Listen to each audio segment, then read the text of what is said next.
ભાવનગર જિલ્લામાં રહેતા આ પશુપાલક શ્રેષ્ઠ પશુપાલકનો એવોર્ડ જીતી ચૂક્યા છે. ભાવનગર જિલ્લાના પાલિતાણા તાલુકાના નોંગણવદર ગામે રહેતા હરેશભાઈ છેલ્લા ઘણા વર્ષોથી પશુપાલનના વ્યવસાય સાથે જોડાયેલા છે.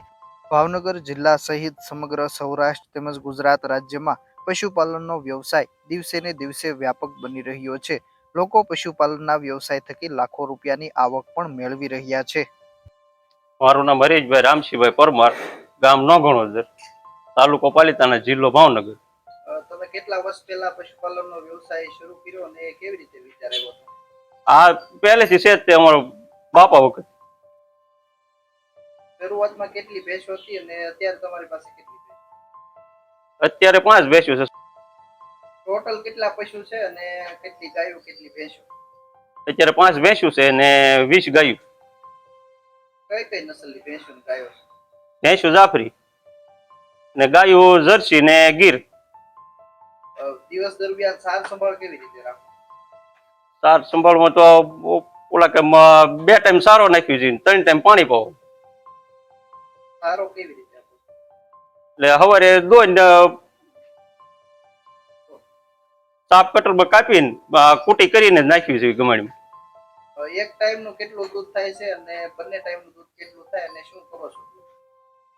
એક ટાઈમ નું 60 લીટર થાય છે, 2 ટાઈમ નું 120 લીટર થાય. અત્યારે ડેરીમાં આપીએ છીએ. કેટલો ભાવ? 55 નો પડે છે ભાવ, ગાયું ભેંસું ભેગું. પશુપાલનનો વ્યવસાય વ્યાપક બને તે માટે પશુપાલન વિભાગ દ્વારા પણ અનેક યોજનાઓ તેમજ સહાય અમલમાં મૂકવામાં આવી છે. આ ઉપરાંત શ્રેષ્ઠ પશુપાલક તરીકેના એવોર્ડ આપી અને પશુપાલકોને પ્રોત્સાહિત પણ કરવામાં આવતા હોય છે. ત્યારે ભાવનગર જિલ્લાના પાલિતાણા તાલુકાના નોંગણવદર ગામે રહેતા હરેશભાઈ, જેઓ છેલ્લા ઘણા વર્ષોથી પશુપાલનના વ્યવસાય સાથે પરંપરાગત રીતે જોડાયેલા છે. હાલમાં તેઓ પાસે અંદાજિત 25 જેટલી ગાયો અને ભેંસો રહેલી છે.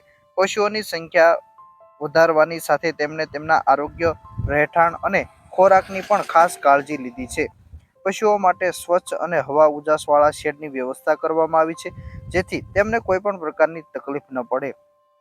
પશુઓને શુદ્ધ પાણી, પૌષ્ટિક ચારો અને સમયસર સારવાર મળી રહે તે માટે પણ તેઓ દ્વારા સતત કામગીરી કરવામાં આવી રહી છે. હરેશભાઈના પશુપાલનના વ્યવસાયમાંથી દરરોજ બંને ટાઈમનું મળીને અંદાજિત 120 લીટર જેટલું દૂધ ઉત્પાદન થઈ રહ્યું છે.